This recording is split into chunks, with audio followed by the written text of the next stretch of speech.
Hello, and thank you for joining today's virtual education program at Cancer Support Community South Bay.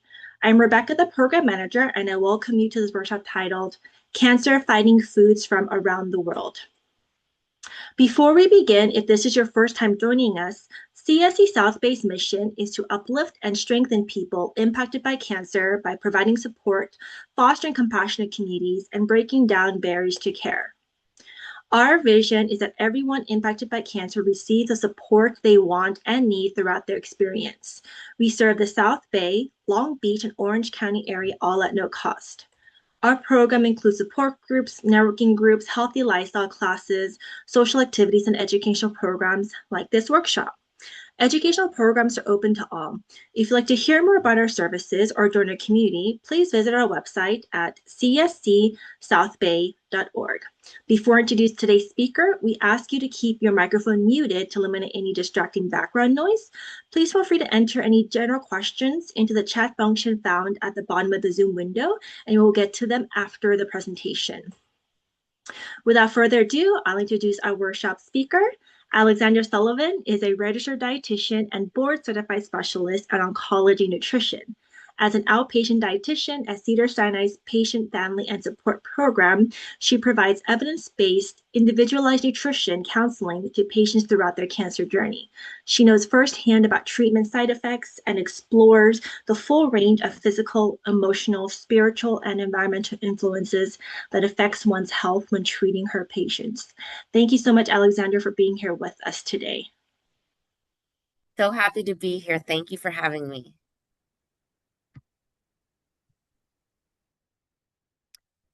So today, as Rebecca mentioned, I'm going to be discussing cancer-fighting foods from around the world.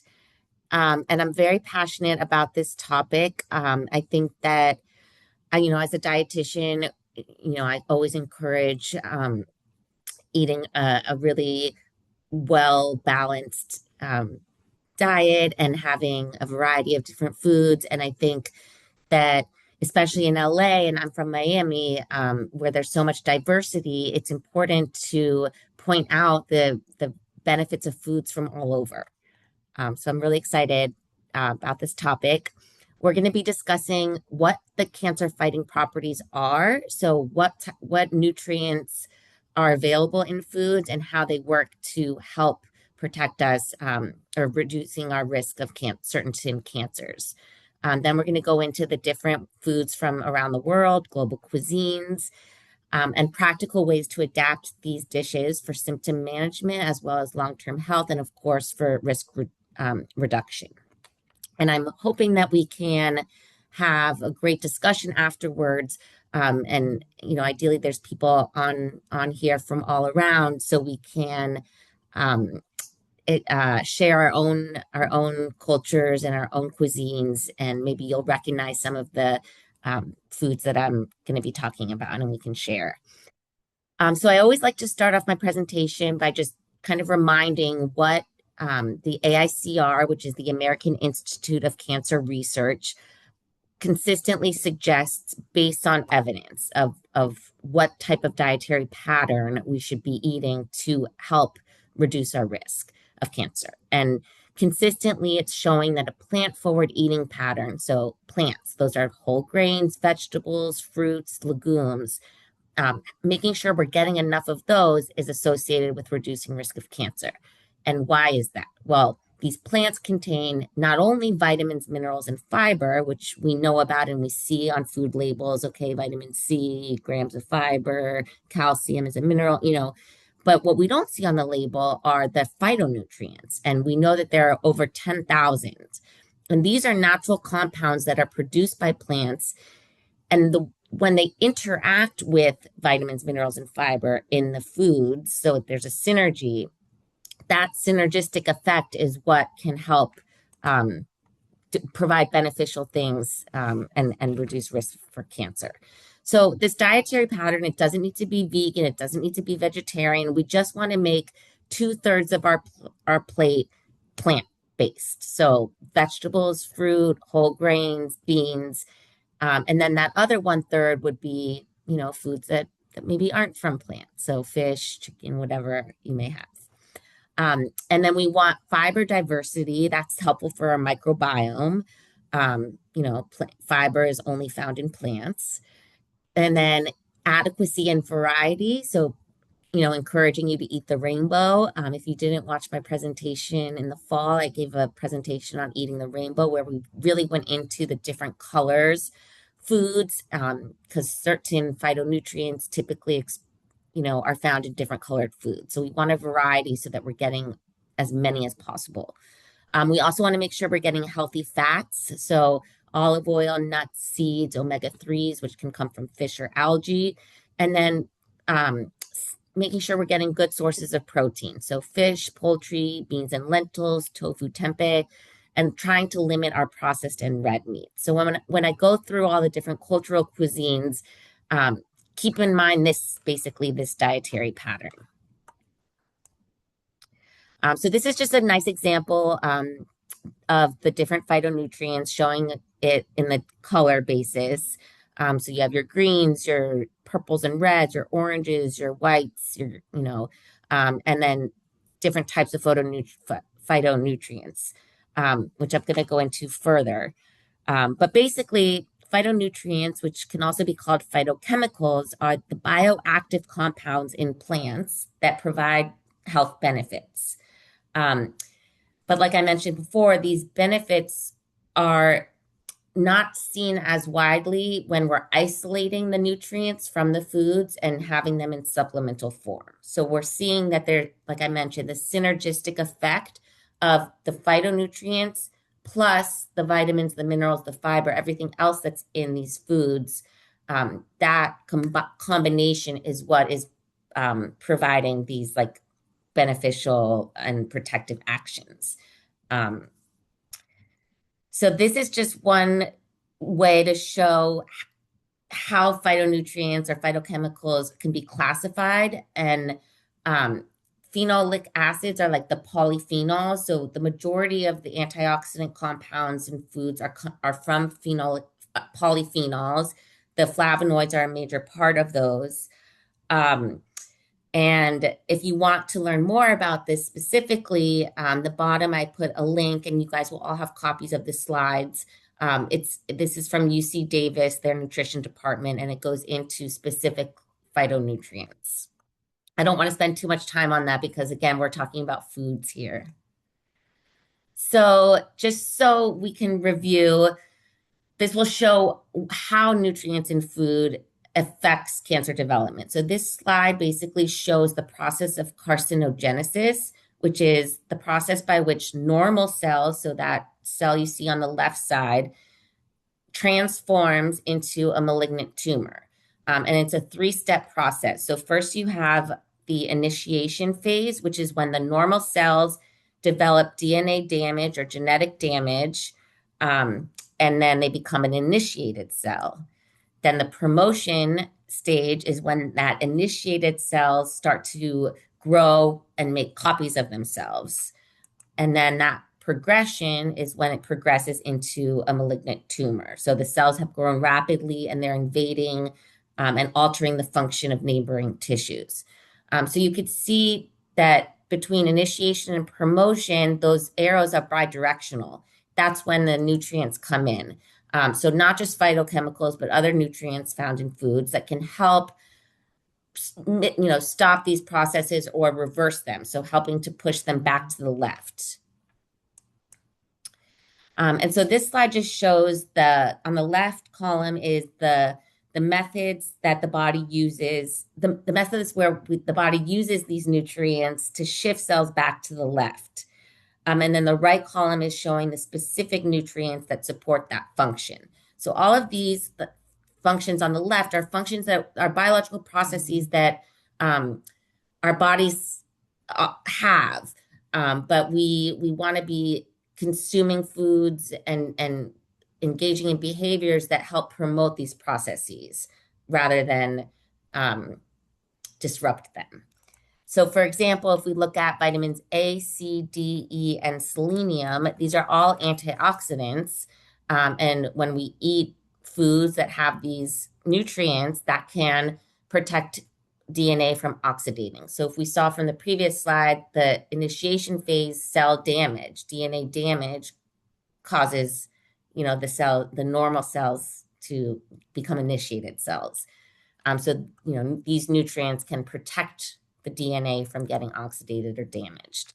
And then angiogenesis is the formation of new blood vessels, which is an important process when we're growing and we're little. But once we're already fully formed, we don't want to create more blood vessels. So these nutrients, indole-3-carbinol, curcumin, which we will go into what foods contain these nutrients, can really help prevent this unwanted angioneogenesis.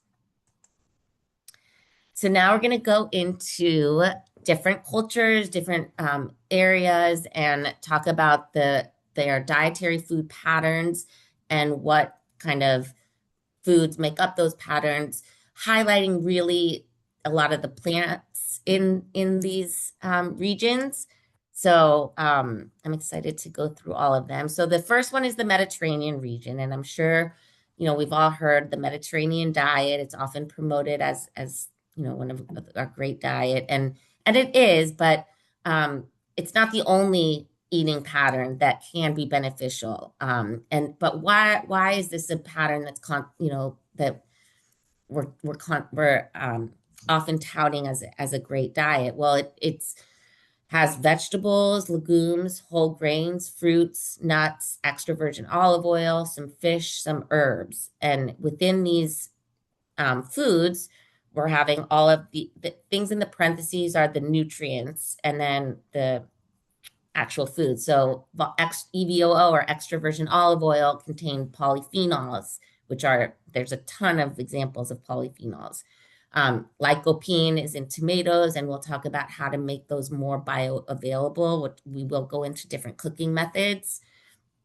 You'll get glucosinolates, carotenoids, folate, flavonols from leafy greens. Chickpeas and lentils give us saponins, lignans, phenolic acids. Garlic and onion give us our organosulfurs. And of course, we get omega-3 fatty acids, which are anti-inflammatory from fatty fish. So these are just some examples of Mediterranean dishes. Greek salad with chickpeas, which is the one on the top right. Lentil soup, bottom left. Cioppino or bouillabaisse. So depending on where, I think that cioppino is the Italian version. That's like a seafood soup. Bouillabaisse is more the French version, but it's a tomato-based soup with seafood. One of my personal favorites. And I apologize, I'm a little under the weather. And then the whole grain tabbouleh with extra parsley and lemon is the bottom right. And typically when we see like a tabbouleh salad, we see it all mixed together. And I kind of liked that this is kind of a deconstructed version, and it just shows the individual components. So now we'll move on to our Eastern Asian region, which covers Japan, China. I'm going to kind of focus on those countries, but of course there's so many countries. But basic generalizations, and I apologize for kind of generalizing here, and hopefully in our discussion, if we have people from around the world or from have various backgrounds that want to expand on what I talk about or what I've presented, I'm looking forward to that. But basically, we can see lots of vegetables, soy in many different forms, sea vegetables, green tea, different spices, and typically modest animal protein. So we get our catechins and our theanine and chlorophyll from green tea. Our soy foods, we're getting isoflavones, saponins, phytosterols. Seaweed is giving us a bunch of different phytonutrients, as well as other nutrients. Mushrooms give us beta-glucans, an antioxidant called ergothioneine, and then phenolic compounds. And then buckwheat has flavonoids and quercetin, other phenolic acids. So a sample day in Japan, we could have natto over rice with chopped scallions and shiso. And shiso and then miso soup with wakame and tofu and green tea. So shiso is actually a leafy green vegetable from the cabbage family. And oh, sorry, that's not shiso. I read my note wrong. Let me get back to that. So we do know that shiso is a fragrant herb from the mint family, and it's often used in fresh dishes or in pickling, and it can be seen with sushi or sashimi as a palate cleanser or a wrapper. Um, oh, this is what I was talking about. So at lunch, so the soba noodles with blanched komatsuna and sesame, side of kimpira gobo and pickled daikon. So daikon and gobo are both pickled radishes, and komatsuna is a Japanese mustard spinach, and that is the leafy green from the cabbage family. Then dinner, grilled salmon with a side of sauteed maitake. Maitake are mushrooms. Salad of mizuna, which is a green. Shiso, as I mentioned before. Cherry tomatoes served with steamed rice, grated fresh wasabi or daikon. Cup of sencha, which is a type of tea. And then you can snack on roasted nori sheets, which is seafood, with umeboshi, which are pickled plums, and then matcha latte. And then if we go to China, we can have whole grain congee, which is rice porridge for breakfast, topped with veggies. So sauteed bok choy, shiitake mushrooms, ginger, have that with some green tea. Lunch, we could have steamed fish with a ginger scallion sauce, side of gailan and brown rice. Dinner, mapo tofu with extra mushrooms and eggplant, not having it be too oily, with serving that with a tomato egg stir fry and maybe some citrus fruit. Snack, warm chrysanthemum tea with goji berries. And then practical tips and considerations. So we really want to emphasize variety here. There's lots of different types of seaweed, nori, wakame, kombu, hijiki, a bunch of different types of mushrooms as listed there, bunch of different greens and different soy. So not only tofu and miso, but edamame, natto. What we do want to keep an eye on is that seaweed is a very, very potent source of iodine. Iodine is good for us. It's good for our thyroid and our thyroid function, but too little or too much can be disruptive. So we definitely want to be aware of portion sizes and frequency with which we're using this ingredient, especially with kombu and hijiki. Another thing to mention specifically with kombu is that it's often used in broth and can really help improve digestion. So it contains enzymes that can help break down the fiber of like certain legumes and beans. So, for people who tend to get gassy from eating beans or legumes, combining them in a stew or a soup or a broth with the kombu can help the digestion and reducing the gas from that. And then, traditional pickles, miso can definitely be salty. So if available, choosing lower sodium versions or smaller amounts. Okay, so still in Asia, but now moving down to India. A pattern, depending on where you are in India and also what your background is. You may be vegetarian, you may not be. But overall, we would say that the pattern is a bunch, different vegetables, legumes, pulses, curries, and lots of spices. So specifically turmeric, which is curcumin. We're getting a bunch of gingerols and allicin, quercetin from our ginger, garlic, onion family. The beans, lentils. So lentils, otherwise known as dal or chickpeas, which are chana, contain polyphenols, phytic acid, and resistant starch, which we know is beneficial for our microbiome.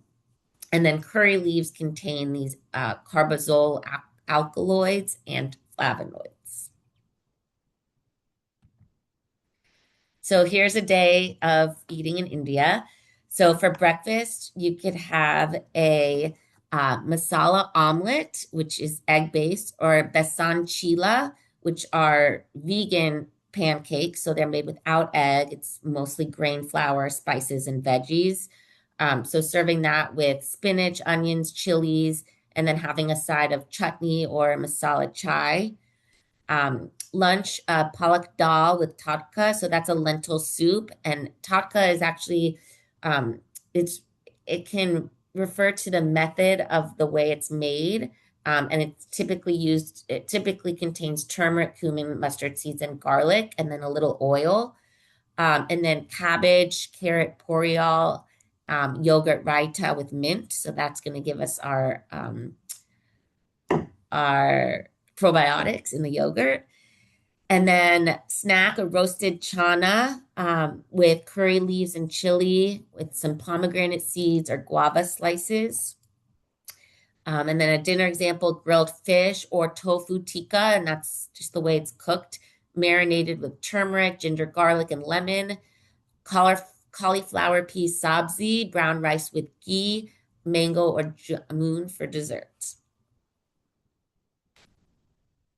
So some tips and considerations is spice synergy. So we know that the polyphenols in certain spices are more bioavailable when they're heated gently and often when they're paired with a fat and or black pepper. So specifically, if you look at the picture on the bottom, turmeric or curcumin, it gets enhanced and the properties in it are enhanced when paired with black pepper.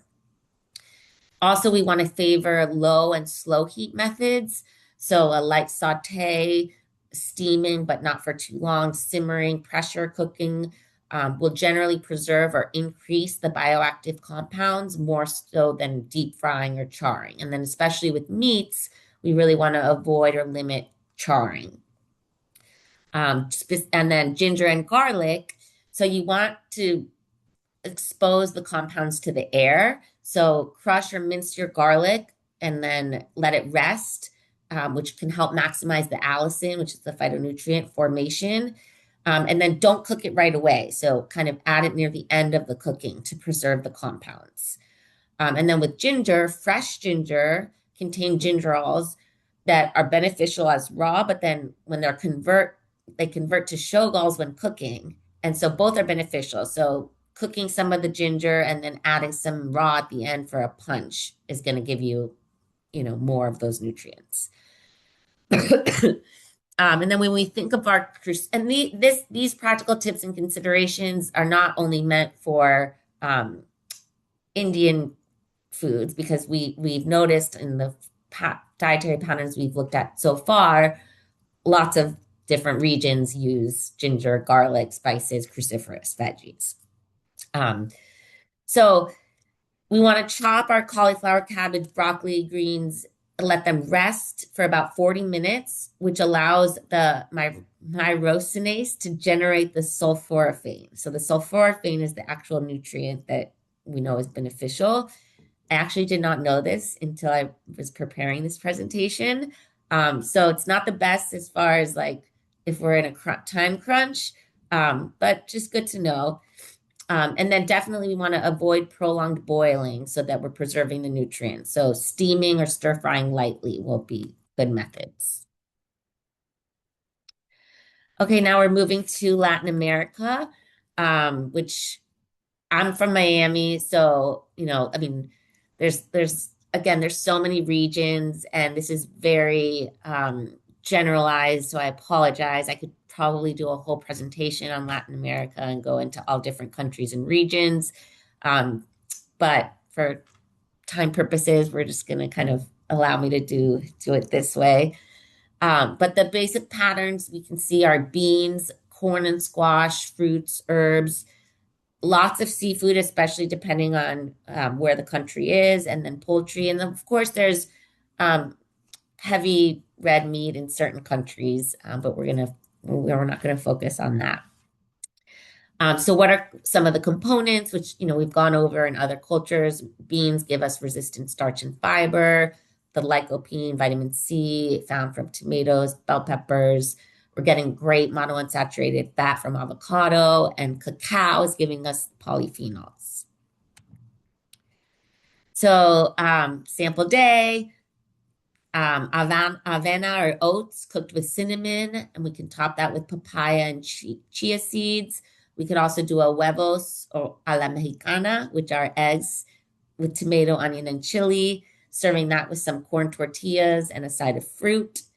Um, Lunch, arroz con pollo, rice and black beans with roasted sweet potato, nopal, which I'm pretty sure is cactus, or mixed greens, pico de gallo, which is like a chopped tomato, a raw tomato, onion, cilantro, avocado, and lime.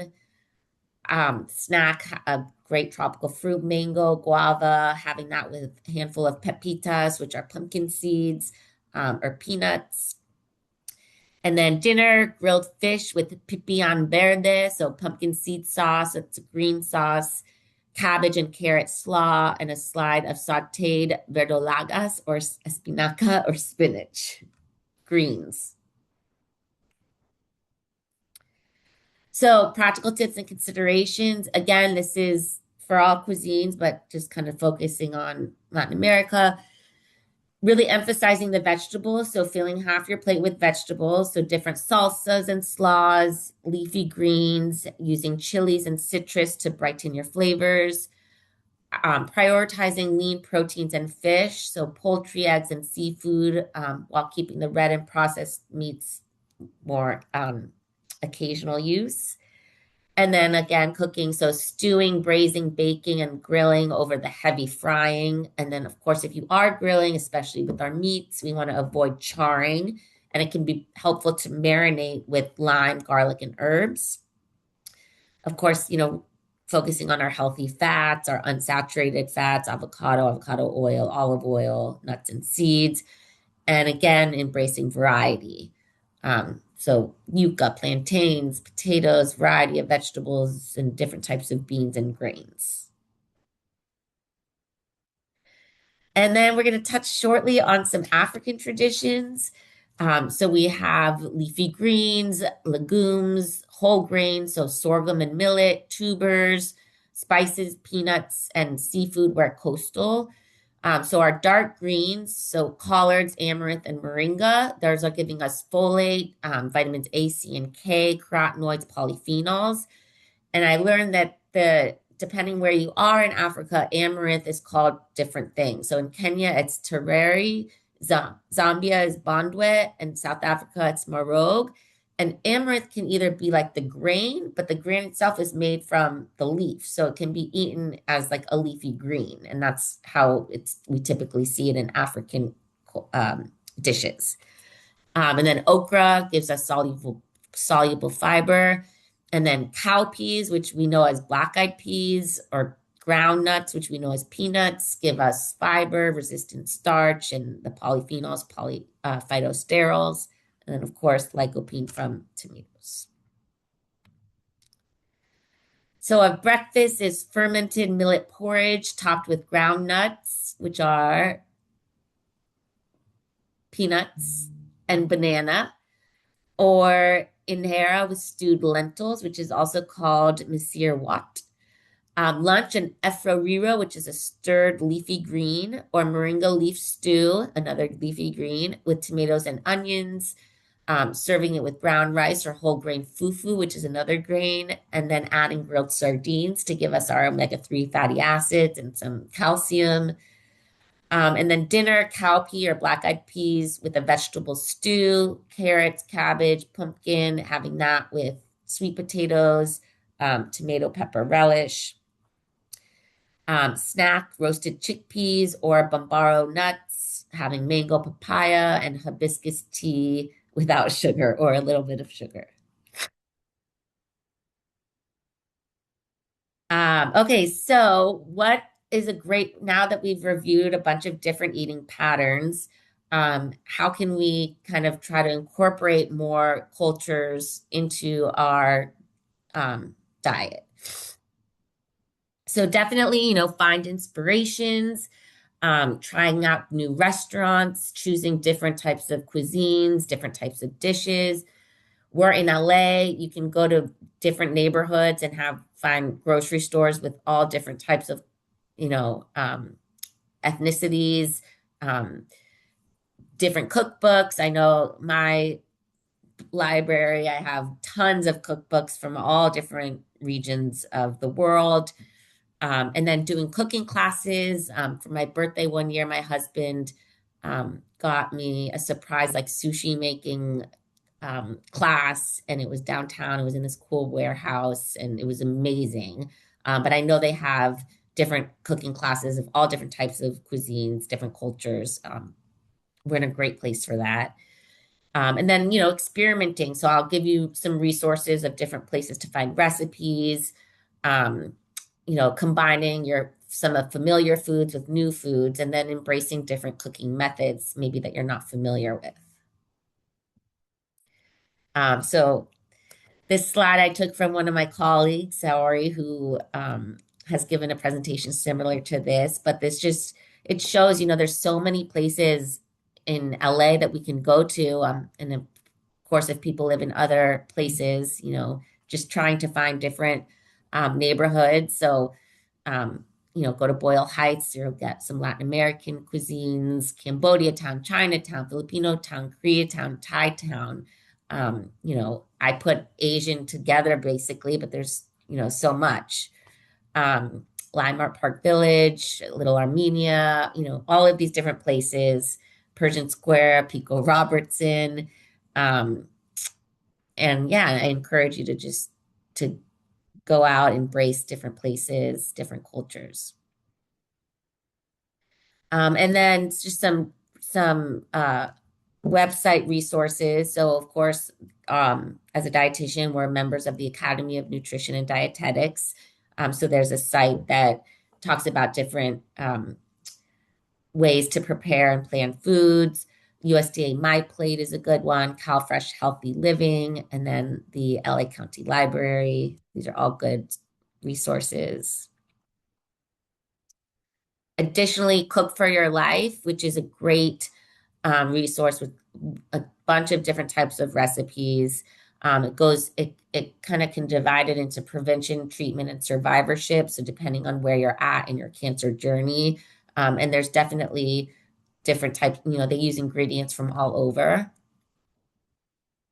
And then this specifically is from the Academy of Nutrition and Dietetics, basically personalizing your plate. So following the AICR recommendations, but using foods from different cultures. So just this slide is just kind of highlighting the Latin American cultures and Chinese cuisine. So, ways to incorporate these in a way that is beneficial for us.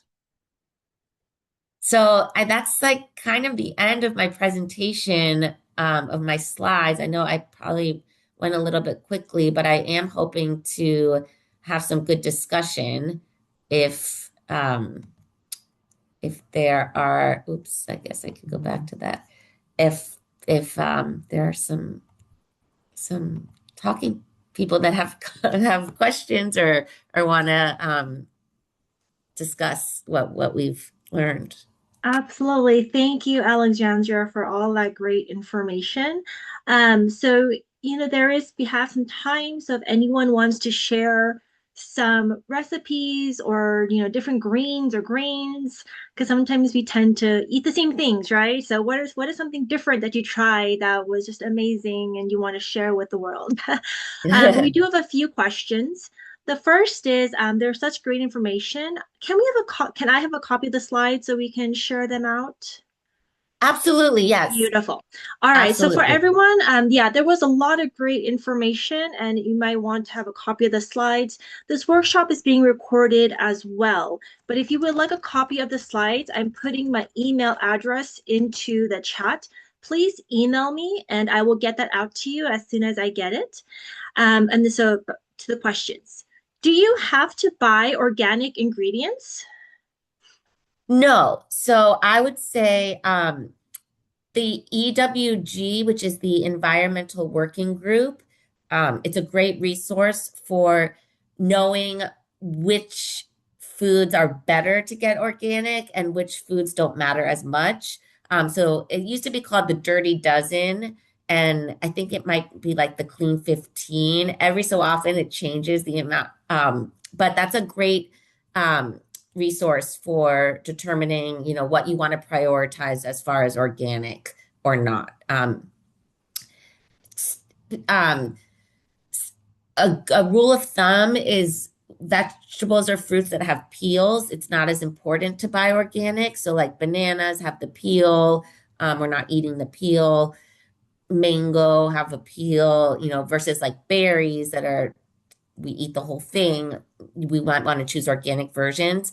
Um, but even that is there's some discrepancy. So I would say definitely use EWG, which is Environmental Working Group, as a great resource for that.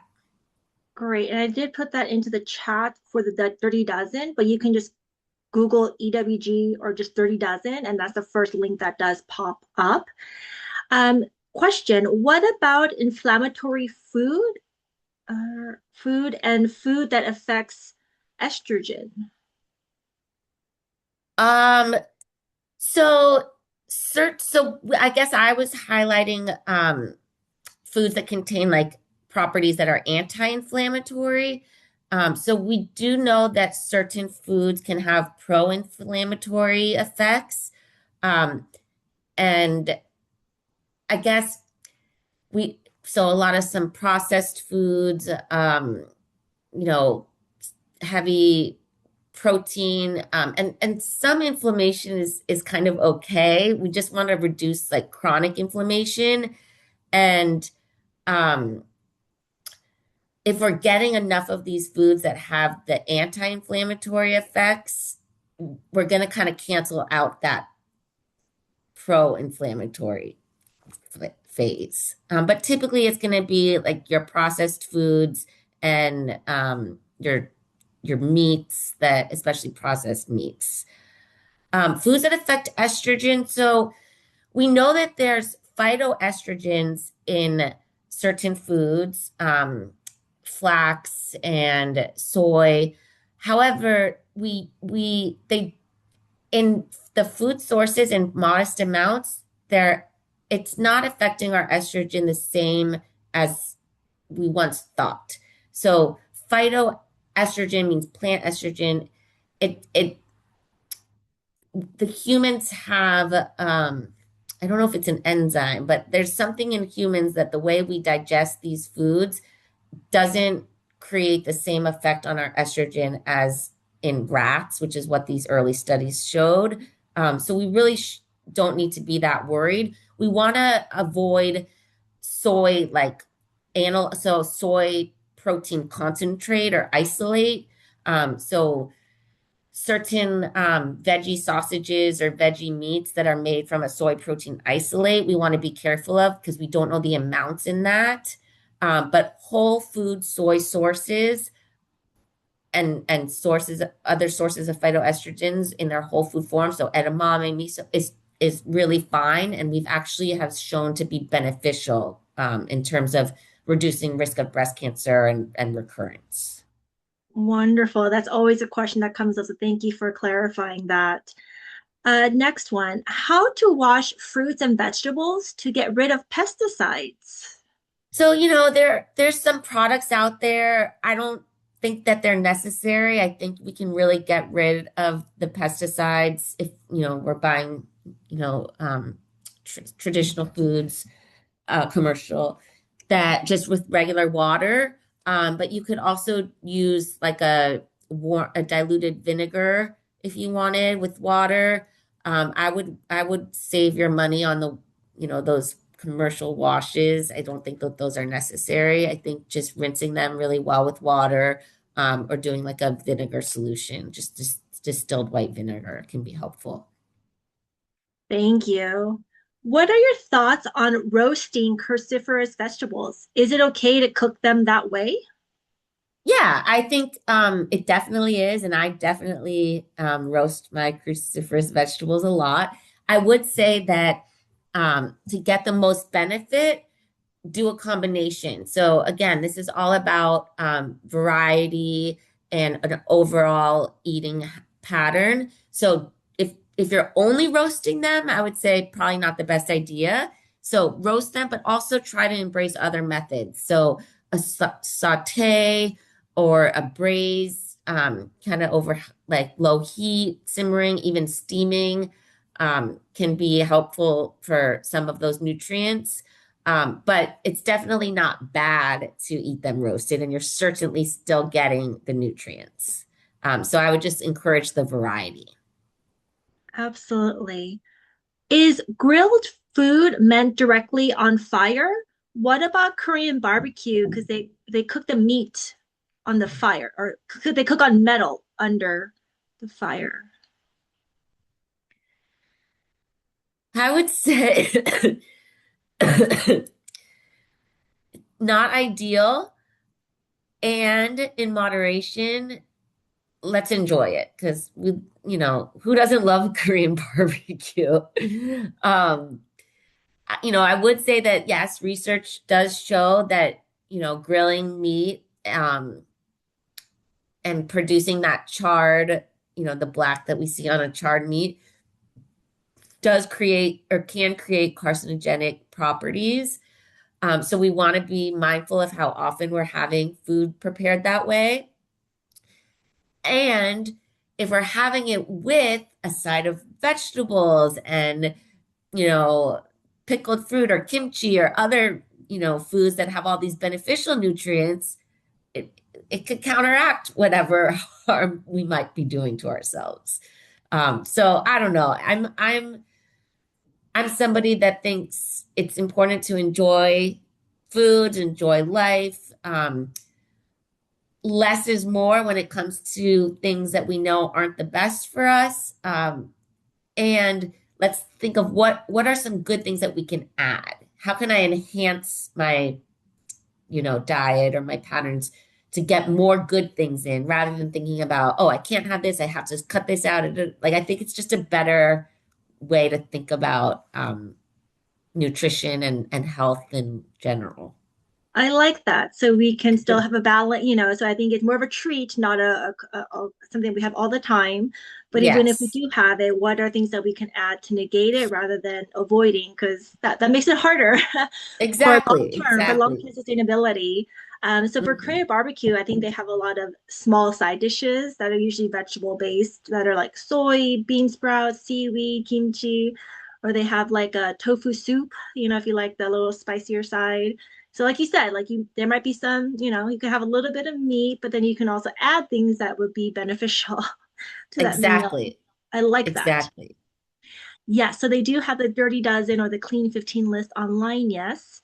Oh, Thank you so great. much for this class and answering all my questions. Wonderful. Yeah, so there's a suggestion for the rinsing vegetables and fruits. A 3-to-1 ratio water to vinegar rinse can help reduce residual pesticides and also can help some produce last longer, as well as berries, which is true, yes.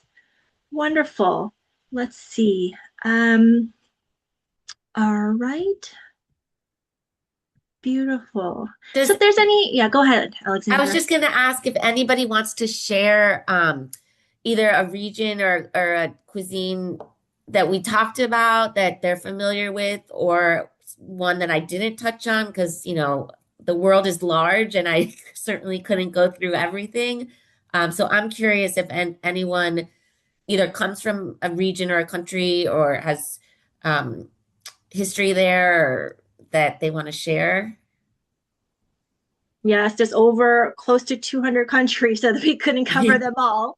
Um, but I think what I liked was, there's some vegetables or fruits that we would see in other cuisines, but maybe it's the way they prepare it, or maybe it's the spices. So we don't have to buy all new things. We can, if we're, tired of the usual soup that we make, maybe we can try something different, and that'll just bring a little bit of extra different into our lives. Yeah, I had a patient last week and she was saying, she's trying to reduce her intake of red meat. So she's been eating a lot more chicken and um, ground turkey. And she was saying, I get so bored of chicken and chicken and chicken. So I said, okay, well, let's think about it if we go around the world. How can we prepare it, you know, in an Indian way. So chicken tikka masala. How can Mm-hmm. we do it from a Latin American tradition? Chicken tacos, chicken fajitas. In an Asian way, like mapo chicken or chicken teriyaki. And so you're using the same protein or the same base, but pairing it with different vegetables, cooking it in different ways, using different spices.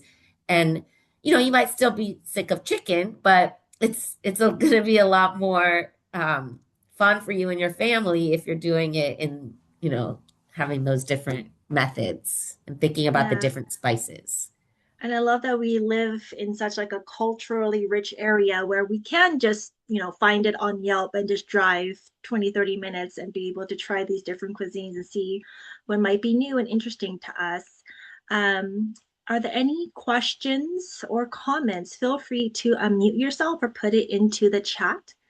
And just a reminder that Alexandra has graciously will be sharing her slides. So for those that want it, please do email me. I'm going to put my email address in the chat again. Copy of slides, and I can get that to you as soon as I receive them. And this workshop is being recorded, so everyone should be receiving the Sunday morning program email from us. And if you scroll to the bottom, there will be the link to this workshop. I wanted to thank you, Alexandra, again for just sharing such different variety. And there's so many fruits and vegetables and grains and meats, and there's so much out there. But this is a great insight into just trying something different. Yeah, of course. Thank you so much for having me. I always love presenting to this family, this group.